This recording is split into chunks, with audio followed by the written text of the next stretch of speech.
と、こんな人を見たことはありませんか？言葉を使わずとも、その場の空気をコントロールできる人。声を上げることもなければ、懇願することもない。ただ、静かに身を引くだけで周囲の空気が変わっていく。人々は戸惑い、焦り、不安を覚え、そして追いかけ始める。もしあなたが同じことをしたらどうなるでしょう？すぐに反応せず、反射的な答えをやめ、黙ることを選んだら、怒りで爆発するのではなく、後ろに一歩引いたら、何が起きると思いますか？そこにこの話の核心があります。常に心を開き、感情を即座にオに出し、肉体的にも精神的にも利用可能であることをやめたとき、世界はあなたに困惑し始めます。人々はあなたの反応、衝動、予測可能性を通してあなたをコントロールしてきたのです。でも、あなたがそれらを止める日、ゲームは終わります。そして、あなたを理解していると思っていた人たちは、あなたについて何も知らなかったことに気づくのです。心理学者カール・ユングはこう言いました。他人にイライラすることが自分自身を深く理解する誘口となる。あなたが近づきにくい存在になると、誰が取り乱し、苛立ち、わざわざあなたの感情を引き出そうとしてくるか、それが見えてきます。それは彼ら自身の問題であると同時に、あなたが今も無意識のうちに操られていることを示しています。あなたは気づかぬうちに自分を差し出してきた。争いを避け、関係を壊さないために。けれど、そのイエスが本当にあなたの望んだものだったのでしょうか？毎回即答し、感情を揺さぶられ、誰かの期待に応えるたび、あなたのエネルギーは削られていきます。そして最後に残るのは、説明できない疲労、苛立ち、空虚さ。なぜか、答えはシンプルです。あなたは自分の沈黙すら価値のない人たちに時間も感情も差し出してきたからです。この動画の目的は、世界を拒絶しろということではありません。自分自身を選ぶこと。カール・ユングの言葉で言えば、それは個性化という真の自分になるためのプロセスの始まりなのです。その第一歩が沈黙の力に気づくこと。議論よりも強い沈黙、逃避ではなく意思的な撤退という名の力の行使。だから今あなたに問いかけます。あなたはいつまで他人の感情に操られ続けますか？あなたはいつまで誰かに触れられるたびに反応する操り人形で居続けますか？そろそろ糸を断ち切ってみませんか？沈黙し、謎に包まれた存在になったとき、すべてが変わります。子供の頃から私たちは誰かのためになる存在であれと教えられてきました。すぐに返事をし、助けになり、気を使い、ノーと言わない人こそがいい人だと。でも、誰も教えてくれなかったのです。過剰な利用可能性は美徳ではなく、檻だということを、常に他人に開かれているということは、あなた自身の人生を他人に委ねていることと同じです。そして役に立たなくなればすぐに忘れ去られます。なぜでしょうか？それは予測可能な存在は使い勝手のいい道具になるからです。あなたが感情の非常ボタンとして使われていることに気づいていますか？安心が欲しいとき、なくすめが欲しいとき、承認が欲しいときに誰かがあなたを押す。そして終われば元に戻る。それでもあなたは気づかない。いつか誰かが自分にも同じようにしてくれると信じているから。でもそれは幻想です。ユングが指摘したペルソナ、つまり社会の中で自分を演じる仮面があなたを縛っています。大丈夫と笑いながら心の中は悲鳴を上げていませんか？メッセージにすぐ返事し、疲れていても誰かに付き合い、言い訳をして、説明して、余って。でもその度にあなたはあなた自身の舞台から消えていくのです。常にいることは静かなる自己放棄です。それは他人の承認を得るため、拒絶を避けるため、自分のイメージを守るための行動。けれどそれには代償があります。あなたの心のエネルギーがまるで無限化のように周囲にばらまかれる。でもそれは幻想です。あなたのエネルギーは有限なのです。あなたを常に利用可能にしておきたい人たちは、あなた自身を求めているのではありません。彼らが求めているのはあなたが与える何かです。承認、時間、眺め、気晴らし。そしてあなたがそれを与えなくなると彼らは怒り、責め、違和感をぶつけてきます。それはあなたが変わったからではなく役に立たなくなったからです。ここで最も残酷な真実にたどり着きます。手に入りやすいものは価値を持ちません。いつでもいる存在は感情の雑記として扱われる。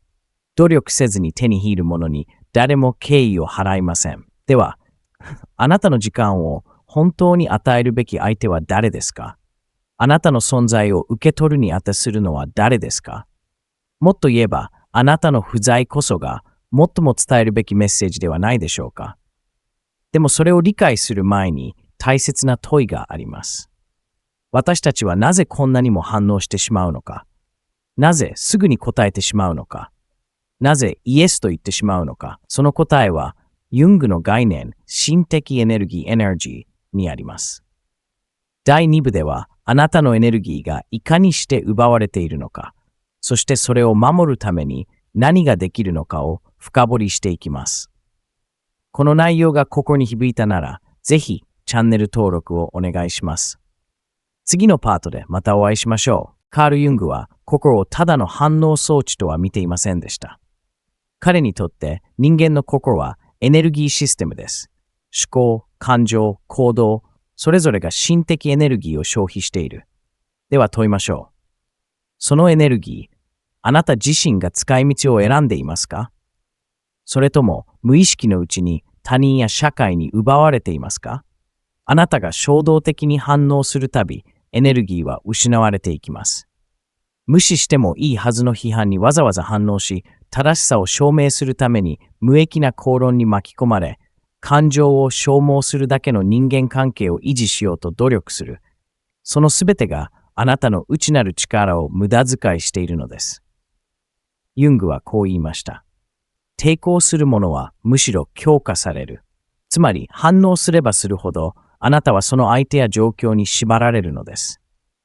疲れ切っている人たちは決して弱いのではありません。エネルギーの向け先が間違っているのです。そしてエネルギーが底をつきかけたとき何が起きるでしょう？人は脆くなります。防衛力が低下し、誰かの意理や期待、悲しみに簡単に巻き込まれてしまう。感情に飢えた人たちはそれを嗅ぎ取ります。あなたが反応せずにいられない人だと知ったとき、彼らはそこに入り込みます。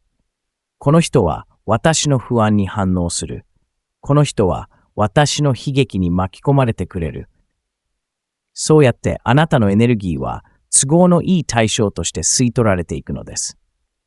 ユングが説いた健全な心とは、エネルギーを内側に保てる心のこと。つまり、ぬを言える力。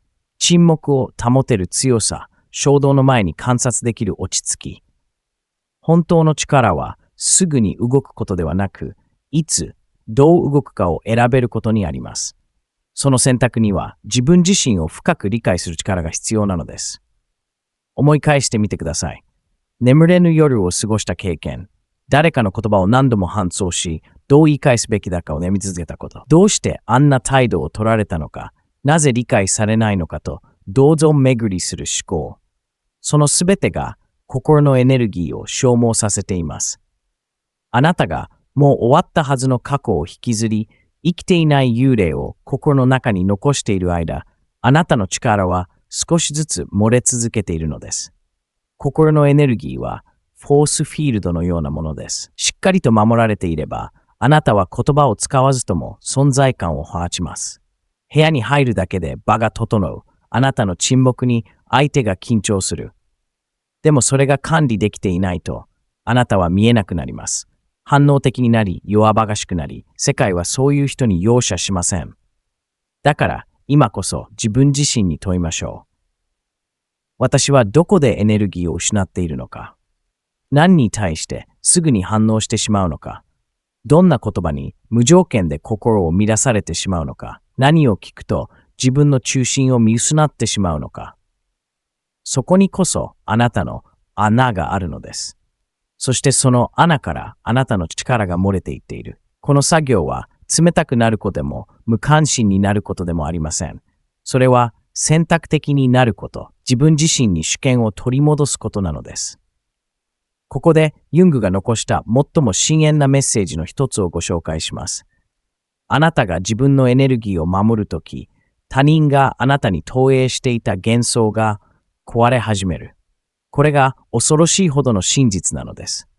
他人はあなたに様々な像を重ねてきます。いつも聞いてくれる人、断らない人、優しく受け入れてくれる人。でもあなたがエネルギーを守り反応しなくなったとき、その像は崩れます。相手は戸惑い、怒り、攻撃し始めるかもしれません。なぜなら彼らはあなたを通して自分を守っていたからです。あなたの沈黙は彼らの内なる騒音を暴きます。こうして私たちはいよいよ見えない操作という領域に入ります。第3部では他人がどのようにしてあなたの感情やエネルギーを巧妙に利用しているのか、そして反応しないという選択がいかにしてそのゲームを終わらせるのかについて深く掘り下げていきます。あなたが無意識に続けてきた反応の習慣をやめたとき、何が壊れ、何が再生するのか、本当の自由はそこから始まります。次のパートでお会いしましょう。あなたは自分の感情をコントロールしていると思っていますか？実は多くの場合そうではありません。あなたの反応の多くは過去に植え付けられた条件反射のようなもの。つまり、プログラムされた応答なのです。そしてその反応が読まれていることに気づかないまま他人の思惑に巻き込まれていく。操作する側は怒鳴ったり圧力をかけたりする必要さえありません。ただ、あなたの感情のスイッチを押すだけ。ユングはこれを投影と呼びました。投影とは自分の中にある未解決の感情やシャドウを他人に打ち出してしまう心理現象です。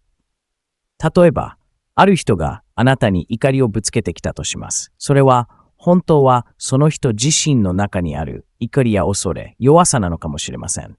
でも問題はここから。あなたがいつも反応してしまう人だと、その投影を丸ごと引き受けてしまうのです。あなたの中にこんな人はいませんか？なぜかいつもタイミング悪く連絡してくる友人、困った時だけ頼ってくる恋人、あなたの存在を道具のように扱う同僚。彼らはあなた自身を見ているわけではありません。彼らが見ているのは役割です。そしてあなたがその役割を引き受けている理由は何でしょう？がっかりされたくない、見捨てられたくない、嫌われたくない。つまりあなた自身もまた操作される側に自ら立っているのです。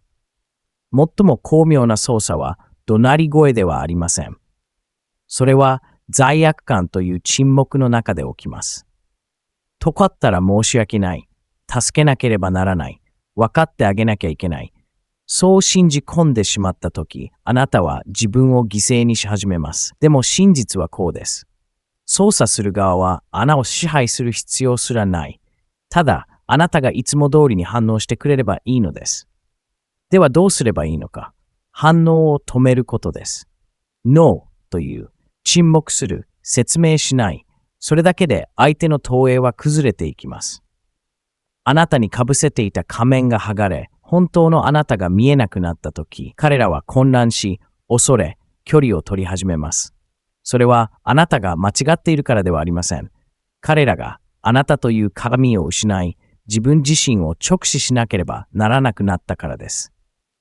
あなたが沈黙することで、相手の心の中の騒音が浮き彫りになる。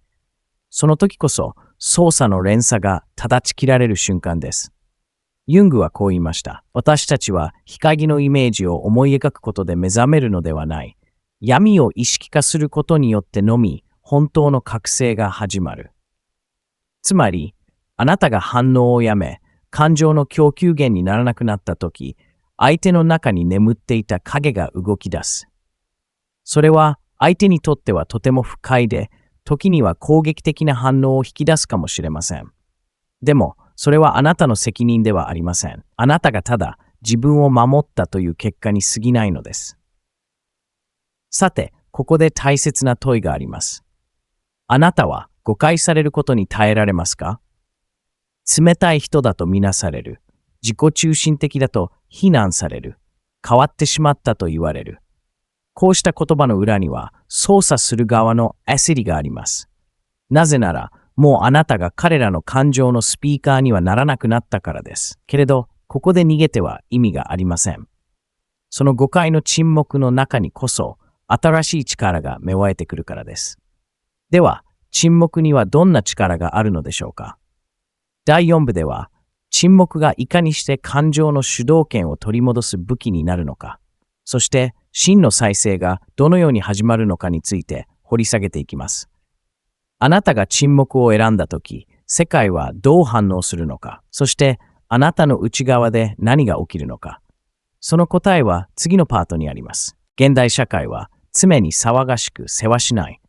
誰もが声を上げたがり、すぐに返事を求め、無意味な論争で自分の正しさを証明しようと躍起になる。でも、そのすべてが心の平穏とエネルギーの浪費につながっているとしたら、この世界にはほとんどの人が知らず、さらに少数しか使いこなせない力が存在します。それが沈黙の力です。ここで言う沈黙とは何も言わない、黙り込むという弱さではありません。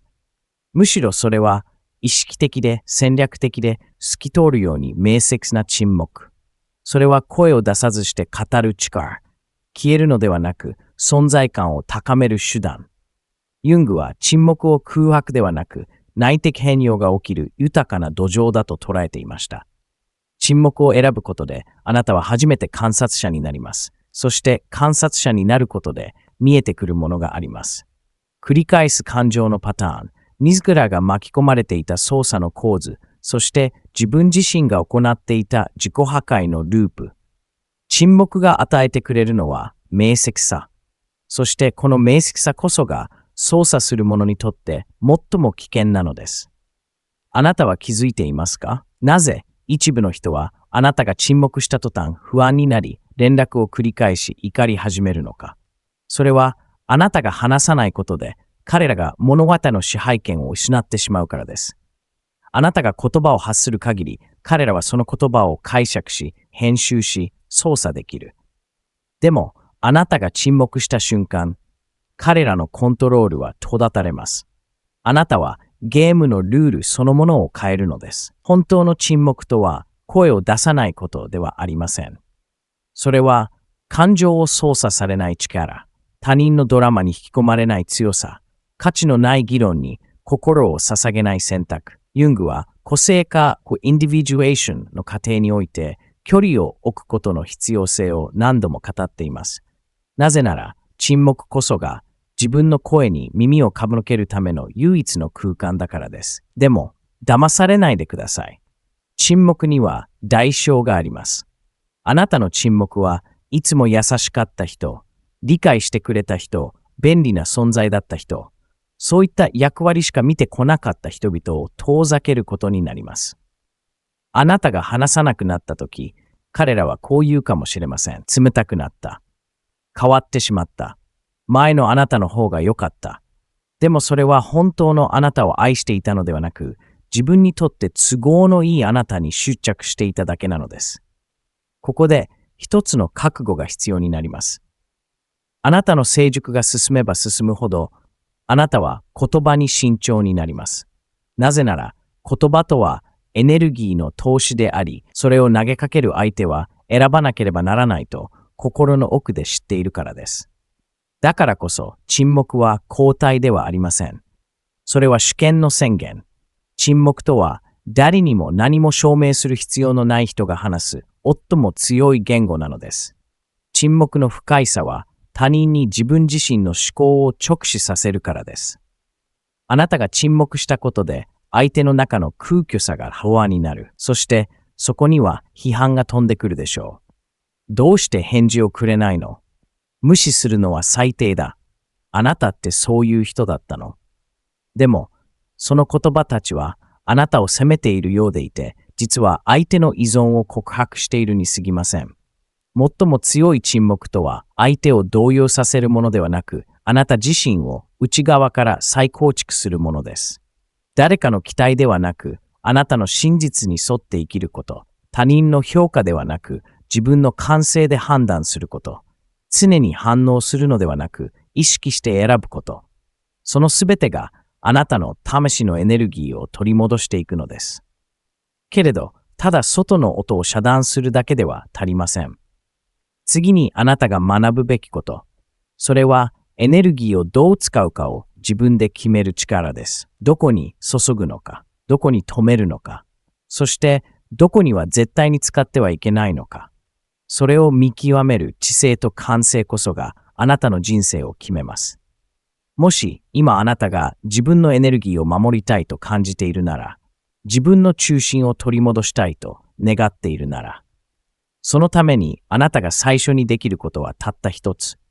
何にも言わずに引くことです。その瞬間、あなたの沈黙は世界への拒絶ではなく自分への誓いとなります。沈黙の先にあるのは孤独ではありません。それは完全な存在としての静寂。あなたがもう誰にも自分を譲らなくなったとき、世界はようやくあなたを本物として見始めます。手放すものはあるでしょう。けれどそれと引き換えに得るものは自己一致という何にも変え難い静けさ。もしあなたがこの動画の最後までたどり着いたのなら、あなたの中にはすでに新しい自分が芽生えているはずです。自分を捨ててまで愛されることにもう価値を感じないあなたへ。これからは私の静けさを選びます。そう心に刻んでください。このメッセージがあなたに届いたのならコメント欄に私は自分の平穏を選びますと書いてください。この旅を共に歩く仲間があなた以外にもたくさんいると信じています。そして次の動画もあなたの人生にとってきっと重要な気づきを与えてくれるはずです。それではまた会いましょう。あなたの沈黙に敬意を込めて。